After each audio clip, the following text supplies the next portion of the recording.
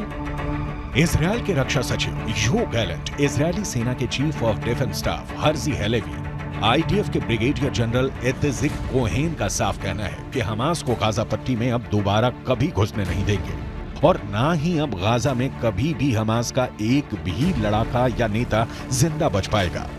Israeli सेना के special force इस वक्त गाजा सिटी के बेहद अंदर घुसकर ऑपरेशन चला रही है। इजरायली सेना के टॉप कमांडर्स की मीटिंग में एक ही बात पर खास जोर दिया जा रहा है कि हमास की भीषण तबाही और इजरायली सैनिकों को हमास के जानलेवा हमलों से बचाना यही वजह है कि इजरायली जमीनी सेना के खुफिया इनपुट को लेकर उत्तरी गाजा, दक्षिणी गाजा और वेस्ट बैंक में चुन चुन कर भीषण हमले कर रहे हैं। इजरायल ने गाजा के सबसे बड़े रिफ्यूजी कैंप जबालिया में प्रचंड हवाई हमला किया है। इसमें 20 से ज्यादा लोगों की मौत हुई है। बम और मिसाइलों के हमलों ने उत्तरी गाजा को कब्रिस्तान बना दिया है। इमारतों से निकली लाशें और चीखते फिलिस्तीनियों की तस्वीरें देखकर अरब लीग के 22 देश खून का घूंट पीकर रह गए हैं। 2 नवंबर को यूएन स्कूल पर इजरायल ने हमला किया था। इसमें 27 फिलिस्तीनी मारे गए थे। इजरायल लगातार स्कूलों, अस्पतालों को निशाना बना रहा है जहां फिलिस्तीनियों ने शरण ले रखी है। इजरायल का साफ कहना है कि हमास के लड़ाके इन जगहों पर छिपे हैं, इसलिए हमले कर रहे हैं।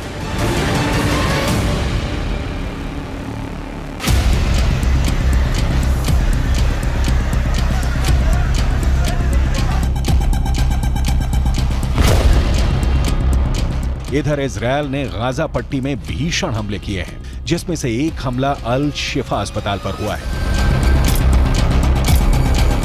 आईडीएफ ने दावा किया है कि अल शिफा अस्पताल के बाहर जिस एम्बुलेंस से मरीजों को मिस्र ले जाने का दावा किया जा रहा था, उस एम्बुलेंस में हमास के लड़ाके और कमांडर मौजूद थे जो अल शिफा अस्पताल की एम्बुलेंस से मिस्र भाग रहे थे। लेकिन हॉस्पिटल में मौजूद इजरायली एजेंटों ने आखिरी वक्त में खबर कर दी कि एम्बुलेंस में मरीज नहीं, हमास के लड़ाके हैं, जिसके बाद इजरायल ने अल शिफा अस्पताल पर हमला करके एम्बुलेंस में मौजूद हमास लड़ाकों को मार डाला।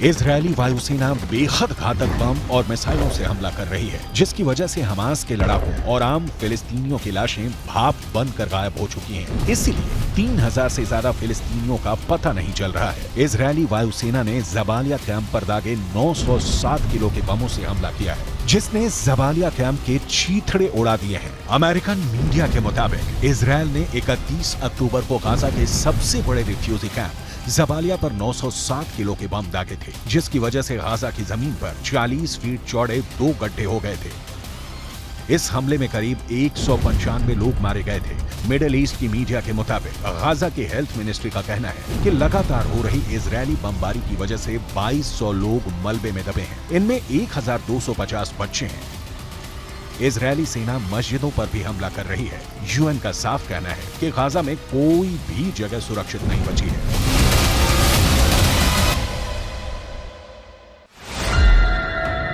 इधर इजरायल के रक्षा मंत्री योव गैलेंट ने हमास के सबसे टॉप नेताओं और कमांडर्स को जान से मारने का ऑर्डर दे दिया है। इजरायली रक्षा मंत्री ने हमास के नंबर 2 नेता याह्या सिनवार की हत्या करने की कसम खाई है। उन्होंने कहा कि इजरायली सेना हमास के इस टॉप आतंकवादी याह्या सिनवार को हर कीमत पर ढूंढ निकालेगी और जान से मार देगी।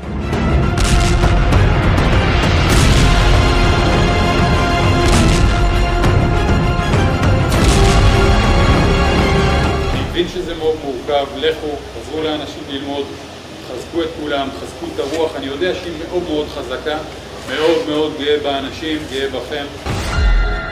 ज्वालामुखी रॉकेट से हिज़्बुल्लाह का हमला।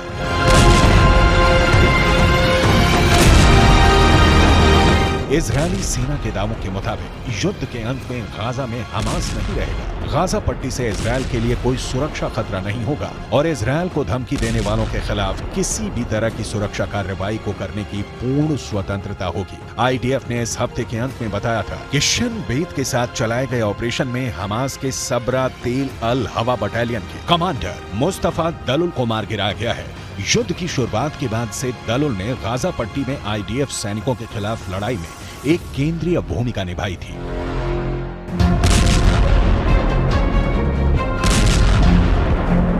इधर हिज़्बुल्लाह ने इजरायल की आईडीएफ के खिलाफ अपने ज्वालामुखी रॉकेट को उतार दिया है, जिसे बोरखान मिसाइलों के नाम से जाना जाता है। मिसाइल जैसी क्षमता और रॉकेट जैसी मारक क्षमता वाले बोरखान मिसाइलों ने इजरायली सेना पर हमले शुरू कर दिए हैं। उत्तरी लेबनान की सीमा से लगी इजरायली बॉर्डर पर बोरखान मिसाइलों से हमले किए हैं। हिज़्बुल्लाह के दावों के मुताबिक इजरायल ने लेबनान की सीमा पर हवाई हमले शुरू किए थे, जिसके जवाब में हिज़्बुल्लाह ने ज्वालामुखी रॉकेट यानी बोरखान मिसाइल से हमला किया है। जोरदार धमाके साफ देखे जा सकते हैं।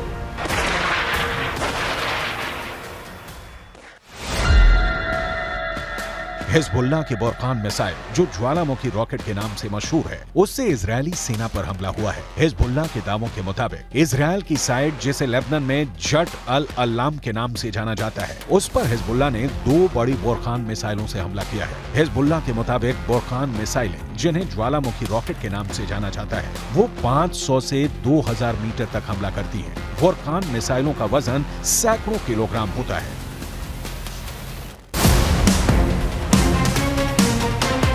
अब देखना होगा कि हमास और हिज़्बुल्लाह मिलकर इजरायल को गाजा पट्टी में मात दे पाएंगे या फिर इजरायल हमास के साथ साथ हिज़्बुल्लाह का वजूद भी खत्म कर देगा।